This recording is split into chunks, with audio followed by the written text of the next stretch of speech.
and another colleague told me that as well. I have a guy at my office that collects a little bit of Pokemon cards, but he's mostly into Yu-Gi-Oh cards. And he said to me, he said, as long and I almost wonder if that's why I think Yu-Gi-Oh has and Dark and all Dark Magic or Magic cards and stuff like that still come out with new cards, but you know kind of transitioning back, if Pokemon ceases to keep moving forward, I think that's going to be the biggest crush on the market, like you said. I mean, people have to be, know and catch the bug, for lack of better terms, and things like that. So if they don't, then yeah, I agree with you. I think that's when we're going to see a much larger plunge than if just normal, inflation bobs and weaves. And lately we've only been seeing it grow. Like Pokemon can't put out enough supply for the amount of demand that is out there for Pokemon right now. I've heard all over, like, new sets that are coming out, they're going to Walmart or their local store and seeing that shelves of Pokemon cards, the newest set is just cleared off and they can't get some. Or how much of a hard time that these people were having a hard time getting these 25th anniversary McDonald's packs. Yep. I heard that all over the place, that people were having a hard time finding them. It's because there's a ton of demand for it. Everyone and their brother and sister and their mom getting into Pokemon and play and getting Pokemon cards. It's like, it's just crazy. So yeah, I don't see us going anywhere. It seems like it's just going up, but again, nobody knows. Yeah, no, it's just getting started. Or, I mean, I don't know. It's been holding on for quite a while. I mean, it's probably been a good year or so that these prices have just kept going up and going up. So it's going to be interesting to see. But you mentioned that you were getting cards graded. So could you kind of go over the pros and cons of getting a card graded versus leaving it ungraded? Obviously, the value could go up if you get a great grade, but if they see something you don't, I mean, it could kind of bite you in the rear end. So kind of talk about that for us. So I've graded cards for about probably 5 years now. So I'm not a pro when it comes to looking at a condition of a card and figuring out what PSA is going to grade it. But I'd say I'm pretty good, just because I hyper analyze my cards when I send them off, because I'm trying to make the best decision possible, and I do it with every single card that I send. I don't just like give it a quick glance and YOLO, okay, cool. It's every single one is a thought out decision that, yes, this one makes sense for me to send off, so I do it. And if not, I'll rather keep it or I sell it raw. So when it comes to the difference between selling it raw or getting it graded, I can give you how I go about deciding it, but of course it's going to be different for everyone. So I'll give it a good look. And let's say I think this particular card let's say we're looking at I'm just going to pick a random card and a random price. They're going to be arbitrary. A base set Mewtwo. If I see a base set Mewtwo card that I have and it's in near mint condition, I'll look at the card's value in near mint condition raw, and then I'll look at it as a PSA 7. And if I see a notable gap, I need to take into account, of course, the grading and shipping costs, the total cost to get your card graded. So raw value plus graded cost, if the difference between that number and what I can sell it for at the grade I believe it'll get, in this case a PSA 7, the difference is enough. So the number for me is, if the card is worth under $100 and I can make $10 more by getting it graded after all fees included, then I will get that graded. So to me, so that's a $10 gap. To me, that's for cards that are valued at under $100.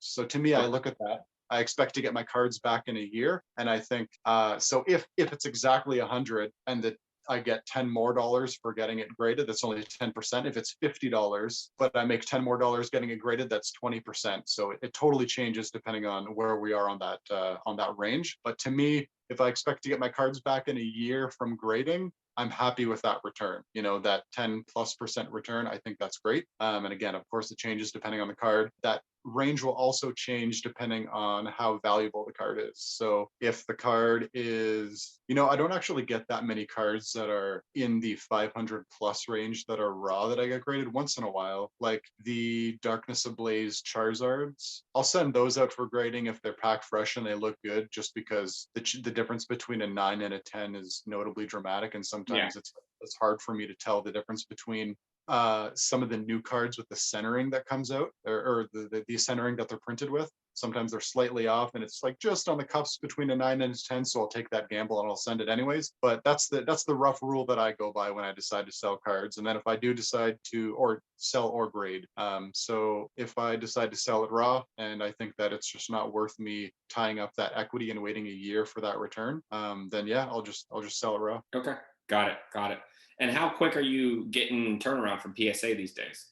I know that's a huge concern. Yeah, not sure if you saw lately, but recently PSA decided to shut down or rather suspend most of their services. They're allowing the Super Express service. So if you want to pay 300 US per card to get graded, they're still offering that service, but all the services below that they have suspended temporarily. They're hoping to get them back up by July 1st. I'm hoping that they are as well. For sub turnarounds, well, you're not getting any subs out right now. So hopefully those that opens up soon, because I got a bunch of cards that I'd like to send off to get graded.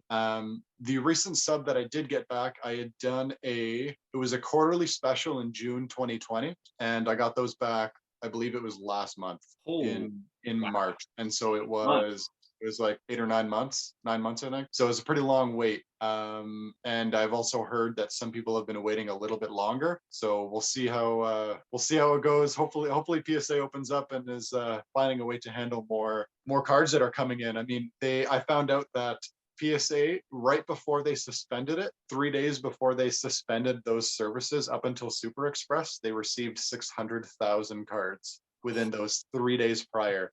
So news must have leaked. It must have leaked somewhere that they were about to suspend it, because they just got bombarded with 600,000 cards, they said, or collectibles, I should say.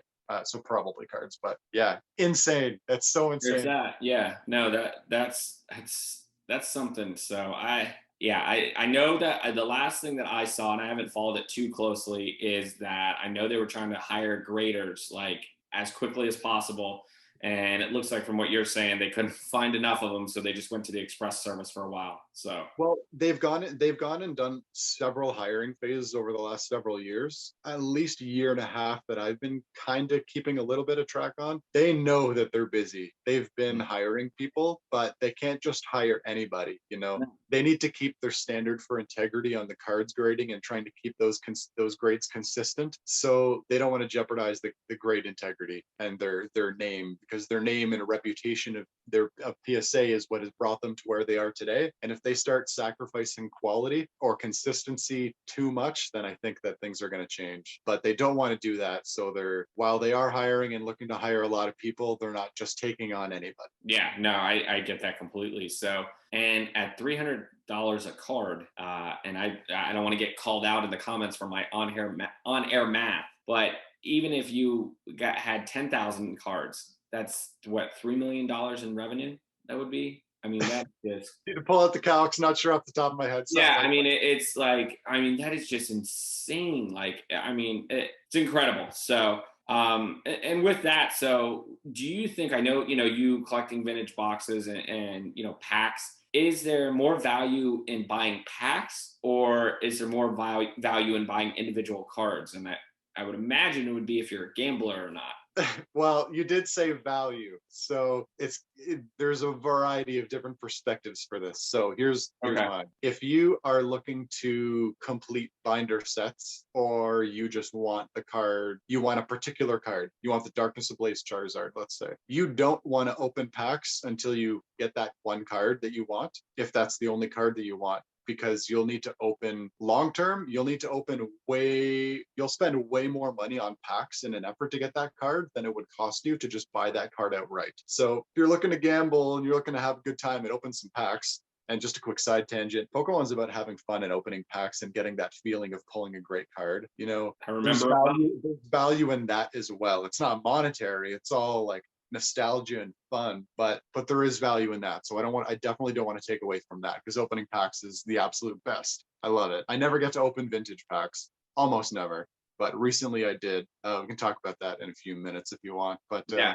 Absolutely. But, yeah, so when it comes to raw or packs, if you're looking to invest or you want to have, I don't know, add to a sealed collection, I just keep things sealed. Personally, I'd prefer to keep things sealed. If you want to have fun, I'd open packs. But if you're just looking for a particular card or group of cards, I would just buy those outright. In Mhm. terms of the amount of money that you'll spend opening packs, doesn't make sense. Just buy them outright. It'll save you a lot of money. No, I get that. It's all what you're feeling, it seems like.